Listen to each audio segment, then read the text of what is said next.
'90s kids, man. Like we're kind of trapped in between two eras of the world. You know, we got before the information age and we have after the information age, and Oh these are man, listen. two drastically different realities. And we're talking about how we function as human beings post each era, man. So we're '90s Listen. kids. We stuck, bro. We stuck. We got that '80s, '70s. We can see their kind of mentality, and then we can see all these new kids and how they seen shit too. Like you just said there, and it's interesting that you even mentioned that because like I was talking to my niece the other day, like my brother's oldest daughter, Mm-hmm. she's 14 years old. Like she can't grasp the concept of like if she wants to look at her favorite music video, for example, like Right. she could just get on YouTube, type in the name of the video, and watch it with no problem at all. She could watch it whenever she wants to, however many times she wants to watch it, right? She'll never understand the era of coming home from school and watching Rap City, The Basement, hosted by Big Tigger. Big Tigger. Right. You know what I'm saying? Big Tigger needs to have, like, if there was a such thing as a Hip Hop Hall of Fame, Big Tigger would be in there. Almost But down. she'll never understand having to sit through 2 hours of Rap City The Basement, not missing a single video, hoping that you get to see the one video that you actually wanted to see out of that 2 hour block. Right. Or watching TRL on MTV, Yeah. and they actually have your video in the top 10, and they don't even play the whole damn thing. They cut. Right. They do a 1 minute shit and like, what the fuck? Yep. You gave Britney Spears a full play, man. What the hell, man? I want to hear T.I.'s full song. What the fuck? Exactly. Like that's something.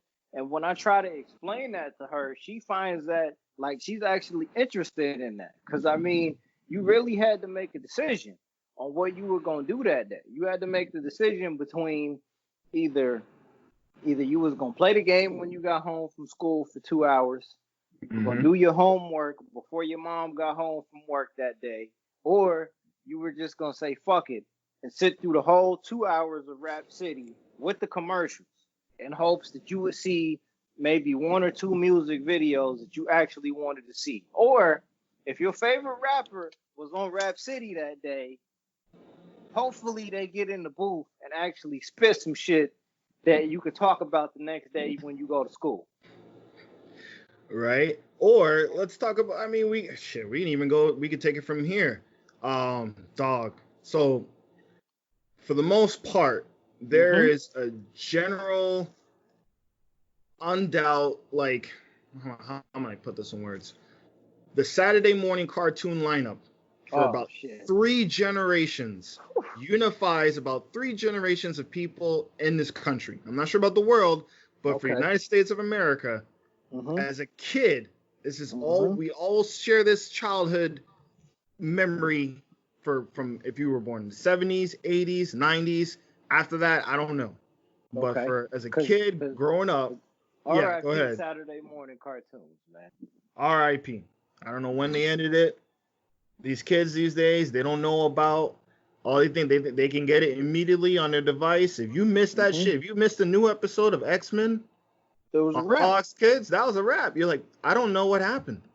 I'm gonna have to buy the VHS, or that's it.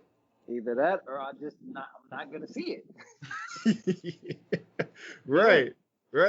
And then you go to school, and they're gonna talk about the new episode, and spoiler alert, instead of being on Facebook, you actually had to talk to your friends, and then they told you what happened. Like, oh shit, man, I didn't see it yet. Yeah, man. I mean, it's a real thing. It's a real thing where you had to make conscious decisions what to do with your time because you may not see that movie again. You may not hear that song again. You may not, a movie came on. I can't just Google search it. Oh, what is this? Who's this actor? Who's this actress? What song is this? If it goes, it's gone. It's gone. Now, in hindsight, we can find these things. But back at the time being, you find a good cassette, you find a good mix on a tape deck or whatever. Yo, man, like that shit got ruined. Oh, well, I may never hear this mix ever again. Bro, like, all right, man, listen to me, dog. Like, okay, so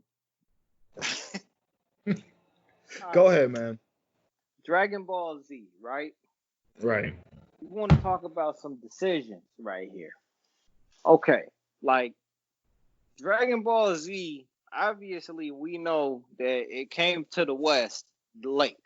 Like by the time Dragon Ball Z hit in America, that run had already been complete over in Japan.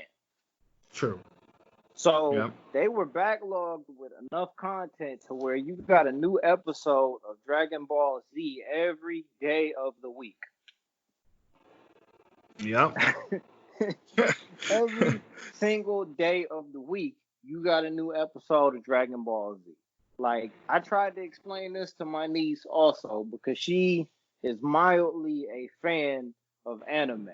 But I tried to explain to her, like, we really had to make that decision as to when I come home from school, either I'm gonna go outside and play ball for 2 hours and hope that I get home by 5:30 to be able to catch this new episode, or I'm just staying in the house all day and I'm gonna make sure that I can catch it. Like, Right.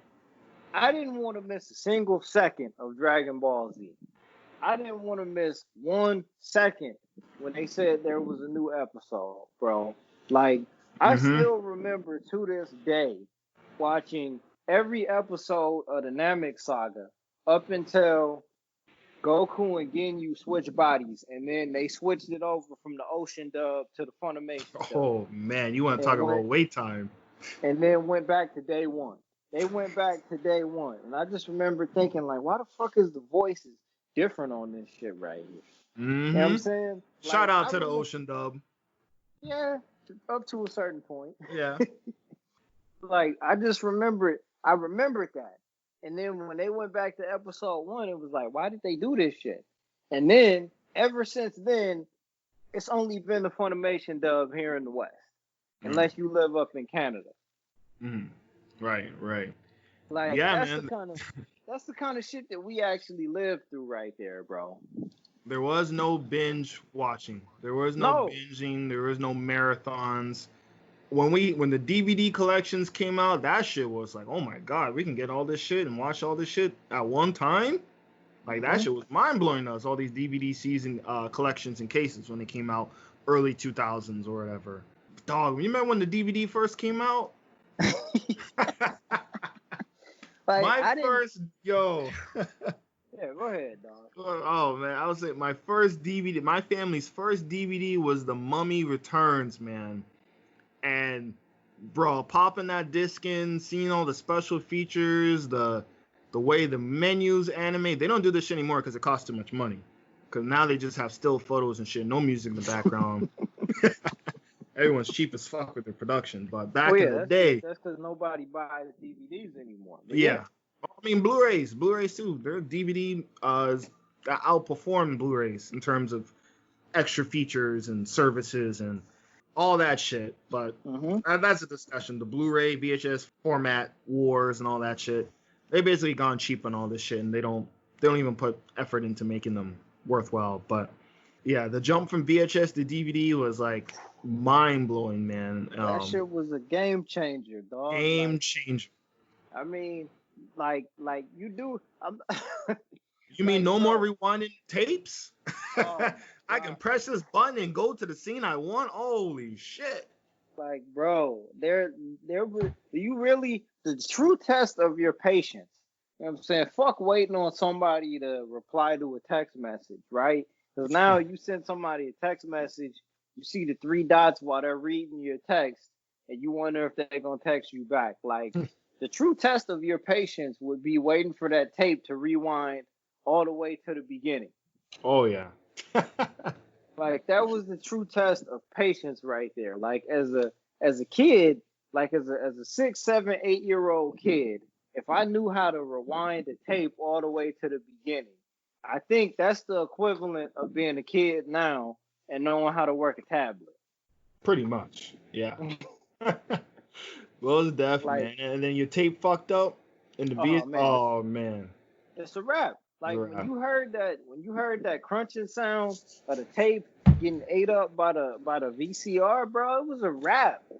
It was a wrap, bro. Like Oh man. no, but like you said, the DVD wave was crazy because I remember like when my mom first bought the DVD player, we still had a VCR. And it was just crazy to me that, you know what I'm saying, you didn't have to, like, pressing the rewind button on a DVD went back an entire scene. Mm-hmm. Like, you know what I'm saying? The first DVD I ever watched was Scary Movie over at my aunt's house. Okay. And when I pressed the rewind button, it went back a whole scene. And I was like, what the hell just happened? And my cousin is like 4 years younger than me. And he was like, why you go back that far? I was just like, what? Like, what do you mean, why did I go back that far? I was just trying to rewind it. Like, what is this? Oh man. R.I.P. to the orange bricks of Nickelodeon movies too, by the way. Shit. Oh, shit. Like, dog, like, this is, and like, I'm glad you even brought this up because, yeah, like, with us being born in the early 90s, like that put us in between, like you said, two eras. Like we can go back and make references to things that came before us because some of that stuff was still fresh. But we lived through this time where the advent of some of these things coming up happened. Like we've seen a lot of these things become new and then become old. Like there was a time when your VHS collection was everything. You went on vacation to your uncle and your aunt's house, and you seen stacks and stacks of VHS tapes. Oh man, you protect your Disney Vault shit with your life, man. Yeah, and then you gradually seen the VHS collection become the DVD collection, right? Mm-hmm. But like, when is the last time that you really spent money on a DVD? Last time I really spent money in a DVD or just DVD, huh? Or Blu-ray, Or Blu-ray. DVD, and I mean we're gonna skip over the failed attempt at HD DVD because that was I don't know what the fuck that was. Yeah, I don't know what that was either, man. That was a failure, but yeah. Probably the last Blu-ray I bought was probably Black Panther 2018. Okay, and I mean, you bought that. You take it out of the package. Yeah, took it out of the package. Wanted to watch a little bit of the extra features, whatever. I honestly, but here's the thing. Probably will rewatch it more on Netflix rather than on the actual Blu-ray. Because, I mean, shit. That's how lazy we've gotten. I don't even want to take out the damn discs. Just move the damn remote button 3 times and I got it. Like, yeah. I had a conversation with my brother maybe about 2-3 weeks back about like vinyl, right? And how people still will go out and buy vinyl, not necessarily because they're actually going to play a vinyl record on a record player, but more so that they have it as a conversation piece more than anything else, right? Right. So, I mean, because they look at that piece of vinyl as actual art as opposed to music, because you can stream music on a device. You can stream music on a phone, laptop, iPad, TV, Fire Stick, whatever, right? Right.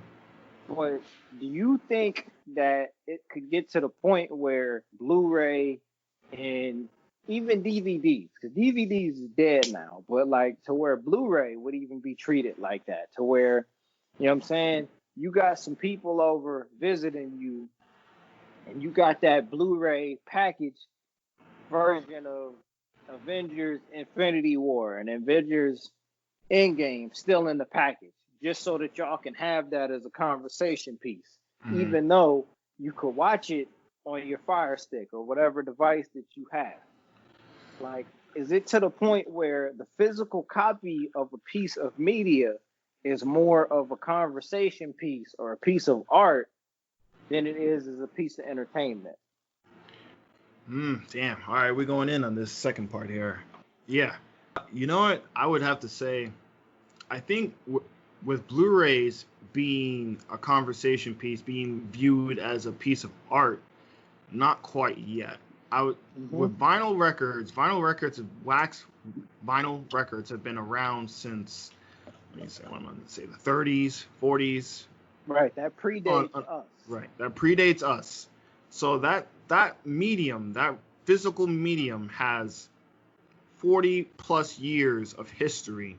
And plus, the way things are recorded on a vinyl record are different than MP3, different Hmm. than streaming. So the Hmm. way it even sounds, that's why you hear a song remastered. It's like, why does it sound different than the original version? They do Man. all bunch of technical things in there to switch up the sounds. That's why some people prefer it on vinyl, because it has a deeper, richer, quote unquote deeper. I would have to say subjectively has a deeper and richer sound to some people than Right. others. If you're a music head, you're really checking for that kind of thing. Right, you're really checking for the bass, treble, all that with the vinyl record in terms of that compared to streaming or playing it off a CD or whatever. I don't think it's there yet with Blu-rays because vinyl records have that long history. They have that cover art, and there's almost a sense of rarity to it, where it's like, damn, Mm. where the hell you find a vinyl record of whoever? It could be Bob Marley. I mean, you can find Bob Marley Best Buy. Let's just say Little Richard. Sinatra. Get a Frank Sinatra. Sinatra record. One of Right. his Little original Richard, pieces. Little Richard, Smokey Smokey Robinson. Robinson. Yeah, go Yeah. on, man. Yeah.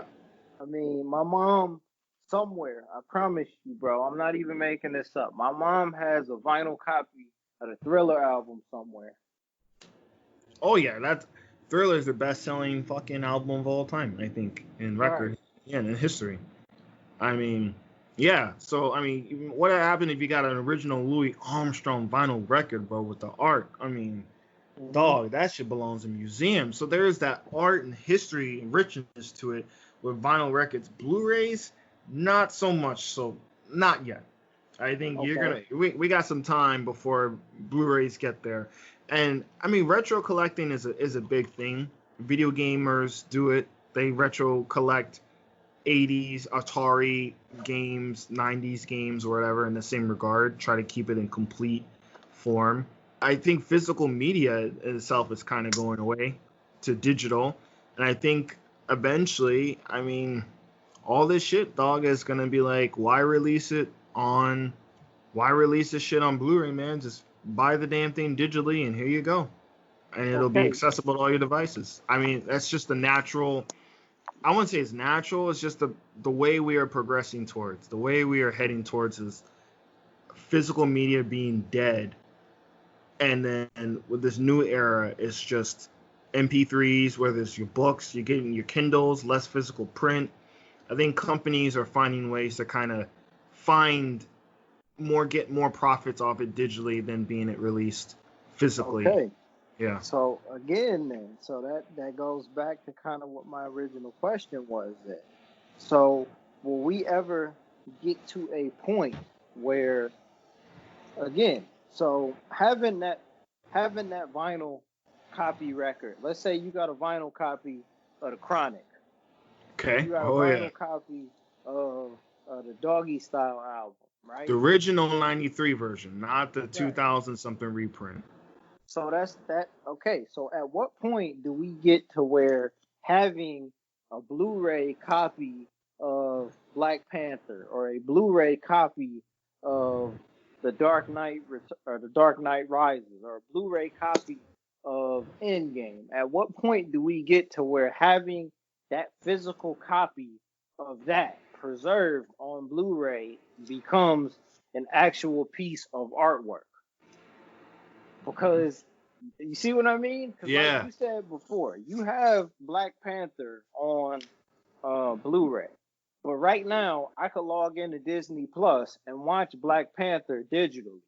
But at Right. the same time, again, like, and I know you might need to do a little bit of editing to clean this up a little bit, but at what point does that become to where having the physical copy of that is owning an actual piece of artwork? Possibly by 2040, 2050. Thinking like 2040, 2050, man, 2060. when they stop producing these kind of things. The same thing right now with VHSs. VHS collections are growing again. There is now a collectability to VHS tapes because they don't produce these things anymore.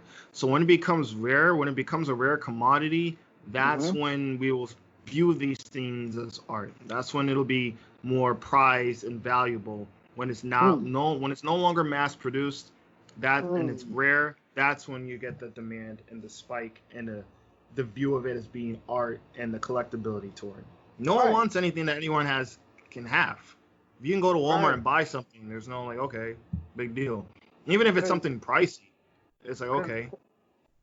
Right, because like you were saying, I mean, it's just crazy to think that there's people out there that are spending upwards of $1,000 to $2,000, $3,000 on vinyl records that they're never going to take out of the packaging, right?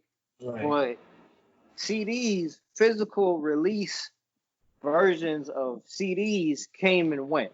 Like, that's dead. You know what I'm saying? I'm sure, unless you are unless you're a music head, unless you're somebody that will go out of your way to appreciate an entire album and you want to listen to that individual album on CDs and put it in a CD player or whatever it is that you have to be able to play that, unless you're somebody who that's your thing, you're not going to do that. You know what I'm saying? I haven't bought a CD since 2006. Like, the last actual CD that I bought was The Doctor's Advocate by Game in 2006, I believe. Oh, man. That was the last physical album that I bought. And that might not even been 2006. I'd have to do a Google search to find out what year that came out. But the only reason I remember that is because I know that me and my brother actually went to Zia Records out in Phoenix, Arizona, and I bought that album. But that's the last CD that I ever purchased. You know what I'm saying? Yeah. I have to say, for me, Life is Good by Nas was the last CD I bought. And I bought the deluxe version, too. Whew, and that was in 2013? I think, yeah. Like, you see what I'm saying? And even by 2013, even by that point, if you think about it in terms of the way music was being consumed, nobody was really buying CDs then. So you fast forward 7 years, and it might even be to the point where these record labels don't even release physical CD albums anymore. Or even if they do, there's a limited number of the ones that they release.